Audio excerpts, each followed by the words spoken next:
আসসালামু আলাইকুম সুপ্রিয় শিক্ষার্থীরা, আজকের অনলাইন ক্লাসে তোমাদেরকে সুস্বাগতম জানাচ্ছি। আমি সাজ্জাদ স্যার। তো এখন চলছে মাহে রমজানের পবিত্র মাস। সবাইকে এই মাহে রমজানুল মুবারকের শুভেচ্ছা জানাচ্ছি। আলহামদুলিল্লাহ আমি ভালো আছি, তোমরাও ভালো আছো আল্লাহর অশেষ রহমতে। তো আজকের আমরা ইনশাল্লাহ ভেক্টর থেকে চ্যাপ্টার 2 উচ্চতর গণিত প্রথম পত্র কিছু আলোচনা করব ইনশাআল্লাহ। চলো আমরা শুরু করি। কেমন?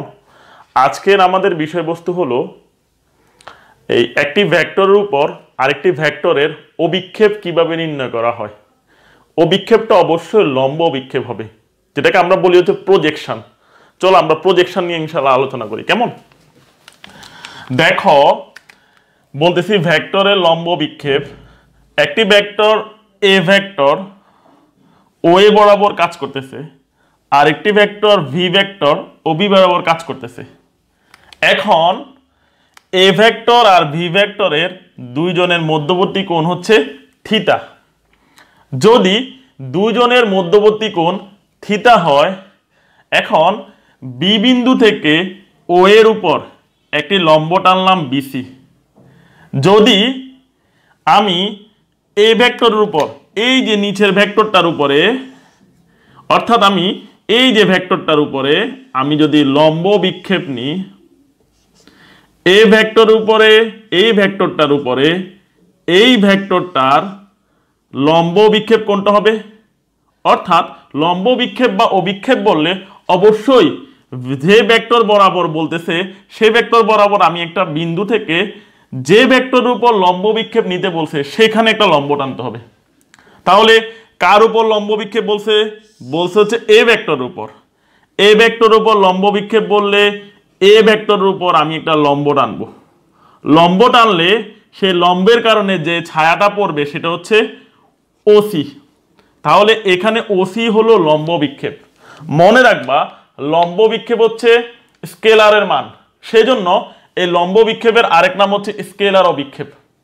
সেটা কোনো ভেক্টর না, সেটা অবশ্যই ভেক্টরের মান। আমরা জানি একটা ভেক্টর যদি এ ভেক্টর হয়, সে ভেক্টরের মান কি? সে ভেক্টরের মান হচ্ছে এ ভেক্টর বা শুধু এ দ্বারা লেখানো যায়। তাহলে এটা হচ্ছে এ ভেক্টর, আর এ ভেক্টরের মান বললে এভাবে লেখা যায়, উভয় দিকে দুইটা খাড়া দাগ, অথবা শুধু এ দ্বারাও লিখা যায়। কেমন?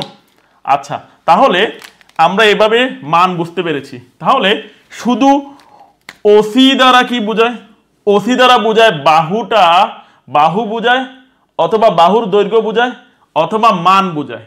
আর যদি ভেক্টর বলি তাহলে সেক্ষেত্রে এটা এই ওসি বাহু দ্বারা একটা ভেক্টরকে নির্দেশ করছে, সেটা হচ্ছে ওসি ভেক্টর। এখন আমরা বলতেছি এ ভেক্টরের উপর কোন ভেক্টরের অভিক্ষেপ নিব? ভি ভেক্টরের অভিক্ষেপ নিব। সে অভিক্ষেপটা হচ্ছে লম্ব বিক্ষেপ, আর সেটা হচ্ছে শুধুমাত্র মান, সেজন্য মানটা হচ্ছে ওসি। লিখলাম ওসি। এখন ভালো করে দেখো, এখানে বিসি হচ্ছে লম্ব। বিসি যদি লম্ব হয় তাহলে এই কোণটা হচ্ছে 90 ডিগ্রি। তাহলে এই ত্রিভুজ থেকে আমরা বলতে পারি cos θ = আমরা জানি cos θ হচ্ছে কবরে ভূত আছে, মানে হচ্ছে ভূমি বাই অতিভুজ। তাহলে এটা যদি লম্ব হয়, তাহলে এটা যদি ভূমি হয়, এটা হচ্ছে অতিভুজ। তাহলে সেক্ষেত্রে ভূমি কত? ভূমি হচ্ছে ওসি, অতিভুজ হচ্ছে ওবি। এখান থেকে আমি কি বলতে পারি? ওসি সমান সমান ওবি cos θ। এটা ভাগ আছে, ওই পাশে চলে গেলে গুণ হয়ে গেল ওবি cos θ আর ওসি। সেই জন্য আমি ওসি না লিখে ওবি cos θ লিখছি। ওবি হচ্ছে বি বাহুর মান, সেজন্য আমি এভাবে লিখছি। ওবি দ্বারা বি বাহুর মানকে বোঝায়, ভি ভেক্টরের মান। আর cos θ জায়গায় cos θ লিখলাম। তাহলে এখন আমরা কিভাবে লিখতে পারি দেখো। এখন লিখলাম ভি ভেক্টর জায়গায় ভি ভেক্টর। আচ্ছা, কালো কালি দিয়ে লিখি। কেমন?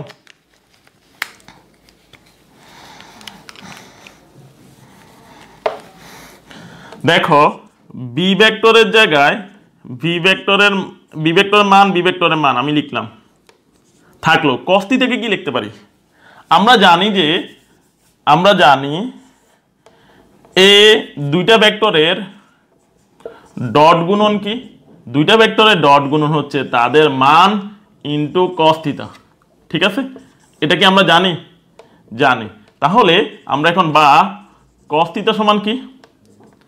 cos থিটা সমান হচ্ছে, এখন cos থিটার জায়গায় আমি যদি এখানে আমাদের শুধু b আছে, b এর মান আছে, b এর মান হচ্ছে আমরা শুধু b cos থিটাকে রেখে দিব, লিখে দিলাম b cos theta. b cos theta যদি রেখে দিই আমাদের শুধু থাকে a থাকে এখানে, এটা এ পাশে গুণাকার আছে, ওই পাশে চলে গেলে ভাগ হয়ে যাবে, তাহলে শুধু কি থাকে a ডট b। তাহলে আমি cos থিটার পরিবর্তে কি লিখতে পারি? a dot b divided by a, এও লেখা যায় অথবা দাগ দিয়ে মানকে বোঝানো যায়, দুইভাবে লেখানো যায়। কথা কি বুঝেছ? তাহলে এখন b cos থিটার পরিবর্তে আমি শুধু b টাকে সরাই দিই ডাইরেক্ট, তাহলে b cos থিটা মানে হলো a dot b by a, এটাকে এভাবেও লিখতে পারি, অথবা আমি ডাইরেক্ট a ডট b লিখে এভাবেও লিখতে পারি, এভাবেও লিখতে পারি, এভাবেও লিখতে পারি। তাহলে b cos থিটার মান হলো এটা। তাহলে আমরা এখান থেকে বুঝে গেছি, এখন আমি সহজেই পরীক্ষায় যদি আমার কোনো মান দেওয়া থাকে a ভেক্টর আর b ভেক্টরের মান দেওয়া থাকে, তাহলে তাদের ডট গুণন নিব এবং a ভেক্টরের মান নিব। এই সূত্রটাকে কাজে লাগিয়ে আমি সুন্দর করে লম্ব বিক্ষেপ বা অভিক্ষেপের মান বের করতে পারি। কেমন? আচ্ছা, এখন তাহলে এটা মনে রাখার উপায়টা কি, কি টেকনিকে আমি মনে রাখতে পারি এটা একটু দেখো। আমাকে বলেছে a ভেক্টরের উপর, কোন ভেক্টর উপর? a ভেক্টর উপর। মনে রাখবা যে ভেক্টরের উপর লম্ব বিক্ষেপ সে ভেক্টরের মানটা নিচে বসে। তাহলে আমরা বুঝলাম লম্ব বিক্ষেপ মানে হলো ডট গুণন, এবং যার উপর লম্ব বিক্ষেপ নিব তার মান নিচে বসবে। একই রকম ভাবে যদি আমি যদি এই ভি ভেক্টর উপরে এখন যদি বলি ভি ভেক্টরের উপর এ ভেক্টরের লম্ব বিক্ষেপ নিই, তাহলে কি হবে? তাহলে সেই লম্ব বিক্ষেপটা কিভাবে আসবে? লম্ব বিক্ষেপ হচ্ছে যেহেতু কোন ভেক্টর উপরে? ভি ভেক্টর উপরে, সেজন্য আমি ভি ভেক্টরের মানটা কি লিখব? নিচে লিখব ভি ভেক্টরের মান, আর উপরে হবে তাদের ডট গুণন। সহজ? তাহলে এখন যদি আমরা চিত্র দিয়ে বুঝতে চাই তাহলে কেমন হবে? চিত্র দিয়ে বুঝলে আমরা একটু চিত্রটা আঁকি। দেখো, এটা হচ্ছে ও বিন্দু, এটা হচ্ছে এ,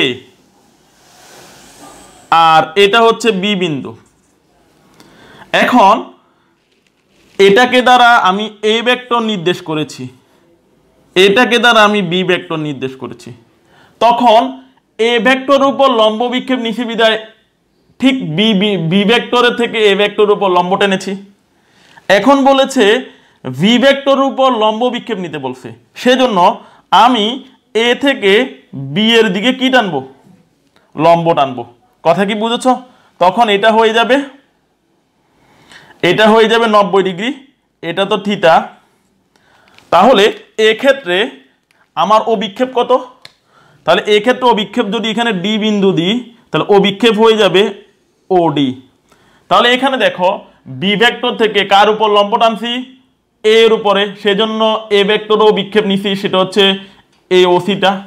তাহলে ভি ভেক্টরের উপর লম্ব টানলে সেক্ষেত্রে অভিক্ষেপ নিব এই বি ভেক্টরেরটা, সেটা হচ্ছে ওডি। তাহলে এখানে অভিক্ষেপ হবে কত? শুধুমাত্র ওডি। কথা কি বুঝেছ? তাহলে এভাবে করে আমরা লম্ব বিক্ষেপ এবং অভিক্ষেপ বের করতে পারি। ক্লিয়ার? ইনশাআল্লাহ আমরা এখন দেখব হচ্ছে ভেক্টরের উপাংশ বা অংশক। উপাংশ বা অংশক জিনিসটা একটা ভেক্টর রাশি। আমরা একটু আগে করেছি লম্ব বিক্ষেপ বা অভিক্ষেপ। মনে রাখবা অভিক্ষেপ বা লম্ব বিক্ষেপ হচ্ছে স্কেলার রাশি, আর উপাংশ বা অংশক হচ্ছে ভেক্টর রাশি। সেজন্য লম্ব বিক্ষেপকে স্কেলার অভিক্ষেপ বলা হয়, আর উপাংশ বা অংশককে ভেক্টর অভিক্ষেপ বলা হয়। তাহলে আমরা বুঝেছি একটা হচ্ছে স্কেলার অভিক্ষেপ, একটা হচ্ছে ভেক্টর অভিক্ষেপ। তাহলে এখন আমরা দেখব যে ভেক্টর অভিক্ষেপ মানে হলো উপাংশ বা অংশক। কেমন? তাহলে সেম আগের মতো যখন আমি তখন এ ভেক্টরের উপর বি ভেক্টরের অভিক্ষেপ নিয়েছি, সেটা ছিল মান, আর এখন হবে দিক। এখন শুধু মান হবে না, সেটা হবে দিক। আগে ছিল শুধু ওসি, এখন হচ্ছে ওসির উপর দিক, মানে ওসির উপর ভেক্টর চিহ্ন। তাহলে কোন ভেক্টর বরাবর? এ ভেক্টর বরাবর। এ ভেক্টরের দিক বরাবর ভি ভেক্টরের উপাংশ। এ ভেক্টরের দিক বরাবর বি ভেক্টর উপাংশ হলো, মনে রাখবা, যার দিক বরাবর বলেছে সে নিচে বসেছে। এখন দেখো কিভাবে আসছে, এটা একটু শিখি।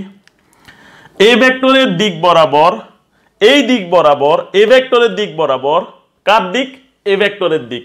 সেজন্য এর দিক বরাবর যদি ভি ভেক্টরের উপাংশ নিই, সেজন্য উপাংশটা হবে এ ভেক্টরের উপর ভি ভেক্টর যে অভিক্ষেপটা নিয়েছি এবং ভি ভেক্টরের উপর কাজ করতেছি, মানে এ ভেক্টরের উপর কাজ করছি, তার দিক নিব। এই কথাটার মানে হলো এ ভেক্টরের দিক বরাবর ভি ভেক্টরের উপাংশই হলো তাদের অভিক্ষেপের যেই বাহুটা দেওয়া আছে সে বাহুর শুধু ভেক্টরটা, কারণ আমি সেদিকে দিক নিব।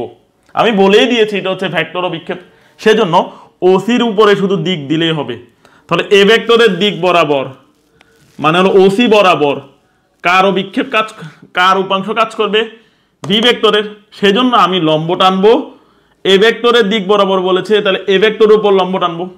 লম্ব টেনে আমি উপাংশটা পেয়েছি ওসি ভেক্টর।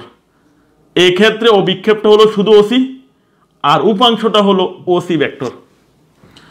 আর আমরা জানি একটা ভেক্টরকে, একটা ভেক্টর রাশিকে, এখানে ওসি হচ্ছে ভেক্টর, তাকে ভাঙাতে গেলে অবশ্যই ওসি এর মান নিতে হবে এবং তার সাথে একটা একক ভেক্টর নিতে হবে। সেই ওসি এর একক ভেক্টর কি? ওসি এর ওসি বরাবর যে ভেক্টরটা কাজ করে সেটা হচ্ছে এ ভেক্টর। সেই এ ভেক্টরের একক ভেক্টর হচ্ছে এর উপর হেড চিহ্ন, এটা হচ্ছে 2p বা হেড চিহ্ন। এখানে দেখো একটু ভালো করে, এ ভেক্টরের একক ভেক্টর বলতে আমরা কি বুঝি? একক ভেক্টর আসলে কি? একক ভেক্টর হচ্ছে যে ভেক্টরের মান হচ্ছে 1, তাকে একক ভেক্টর বলে। আর একক ভেক্টর আরো একভাবে বের করা যায়, সেটা হচ্ছে কোন ভেক্টরকে ওই ভেক্টরের মান দ্বারা ভাগ করলে একক ভেক্টর পাওয়া যায়। তাহলে এর একক ভেক্টর কি? এর একক ভেক্টর হচ্ছে এ ভেক্টরকে এ ভেক্টরের মান দ্বারা ভাগ করলে কি পাবো? একক ভেক্টর পাবো। আর সেক্ষেত্রে তাকে হেড বা কি চিহ্ন ব্যবহার করা হয়? 2p চিহ্ন। তাহলে A head equal to A vector বা এ ভেক্টরের মান। তাহলে এখানে ওসি না লিখে আমি কি লিখেছি? আমি লিখেছি এখানে দেখো ওসি ইন্টু এর উপর কি ভেক্টর? একক ভেক্টর। ঠিক আছে? অর্থাৎ ভেক্টর রাশিকে আমি ভাঙাইয়া তার মান এবং তার একক ভেক্টর লিখতে পারি। এখন দেখো ওসি মানে বি কস থিটা, একটু আগে করেছি। ওসিটা ছিল অভিক্ষেপ, অভিক্ষেপটা এই ওসি একটু আগে ভাঙাই আমি পাইছি বি কস থিটা, দেখাইছি কিভাবে ভাঙাইছি। এবং তার বাইরে আছে এর উপর একক ভেক্টর। এখন বি কস থিটার মান একটু আগে করেছি অভিক্ষেপের জন্য, এভাবে বের হয়েছে, তার সাথে অতিরিক্ত এটা। তাহলে আমরা এখন বুঝে গেছি যদি অভিক্ষেপ বলে তাহলে আমি শুধু ডাইরেক্ট কি লিখবো? A vector by B vector into A ভেক্টরের মান, কারণ এটা এ ভেক্টরের উপর আমি অভিক্ষেপ নিয়েছি, যার উপর অভিক্ষেপ নিব তার মান বলবে। আর যদি উপাংশ বলে শুধু direct A vector into V vector divided by A ভেক্টরের মান, এখানে যা ছিল তাই থাকবে অভিক্ষেপে, শুধু অতিরিক্ত একটা একক ভেক্টর বলবে। এখানে এ ভেক্টরের মান আর এখানে এ ভেক্টর একক ভেক্টর, যার মান তার একক ভেক্টর পাশে বলবে উপাংশ। আচ্ছা, এখন যদি বি ভেক্টরের দিক বরাবর যদি এ ভেক্টরের উপাংশ নিই তাহলে কি হবে? একটু চিত্রটা দেখো। সেম জিনিস একটু আগেও করেছি, যে আমি যদি বি ভেক্টরের দিক বরাবর করি, তাহলে বি ভেক্টরের দিক বরাবর করার জন্য এ ভেক্টরের থেকে এই এ ভেক্টর থেকে বি ভেক্টরের উপর একটা লম্ব টানবো। লম্ব টানতে হবে, কারণ আমি এ ভেক্টরের দিক বরাবর যখন করেছি তখন একটা লম্ব টানেছি। এখন যদি বি ভেক্টরের দিক বরাবর বলি তাহলে এ ভেক্টর থেকে বি ভেক্টরের উপর একটা লম্ব টানতে হবে, লম্ব টানলাম। তাহলে এখন যদি আমাকে বলে ভি ভেক্টরের দিক বরাবর উপাংশ কোনটা, বি ভেক্টরের দিক বরাবর উপাংশ হলো এটা, এই ওডি ভেক্টরটা। তাহলে বি ভেক্টরের দিক বরাবর উপাংশ হচ্ছে ওডি ভেক্টরটা।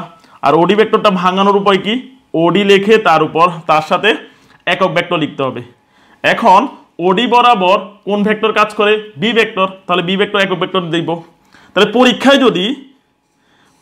যদি তোমার অঙ্ক আসে তাহলে কিভাবে করবা, তাহলে ডাইরেক্ট সূত্রটা লিখতে হবে। এ ভেক্টরের দিক বরাবর দিলে এ ভেক্টর নিচে বসবে এবং তার একক ভেক্টর বসবে। বি ভেক্টরের দিক বরাবর উপাংশ বললে বা অংশক বললে সে বি ভেক্টর নিচে বসবে আর তার একক ভেক্টর বসবে, আর উপর হবে তাদের ডট গুণন। কেমন? তাহলে অঙ্কর ক্ষেত্রে সহজে আমরা ডাইরেক্ট সূত্র ইউজ করব। সে ডাইরেক্ট সূত্র কোনটা, পরীক্ষা যদি আসে উপাংশ বের করো তাহলে নিচের এটা ডাইরেক্ট সূত্র বের করব। যদি বলে বি ভেক্টর বরাবর করো তাহলে হচ্ছে আমি এটা করব ডাইরেক্ট। তাহলে উপরের জিনিসগুলো না লিখে শুধু নিচের ডাইরেক্ট জিনিসটা মনে রাখলে ভালো। তাহলে আজকে এই পর্যন্ত থাকুক। তো আমরা আজকে শিখেছি দুইটা জিনিস, একটা হচ্ছে স্কেলার ও বিক্ষেপ, একটা হচ্ছে ভেক্টর ও বিক্ষেপ। মানে হলো লম্ব বিক্ষেপ হলো স্কেলার ও বিক্ষেপ, আর উপাংশ বা অংশক হলো ভেক্টর ও বিক্ষেপ। নেক্সট ক্লাসে ইনশাআল্লাহ এই বেসিক সূত্রগুলো দিয়ে আমরা অঙ্ক করব। তো সেই পর্যন্ত ভালো থাকো, ইনশাআল্লাহ তোমাদের সাথে দেখা হবে। আল্লাহ হাফেজ, আসসালামু আলাইকুম ওয়া রাহমাতুল্লাহি ওয়া বারাকাতুহু।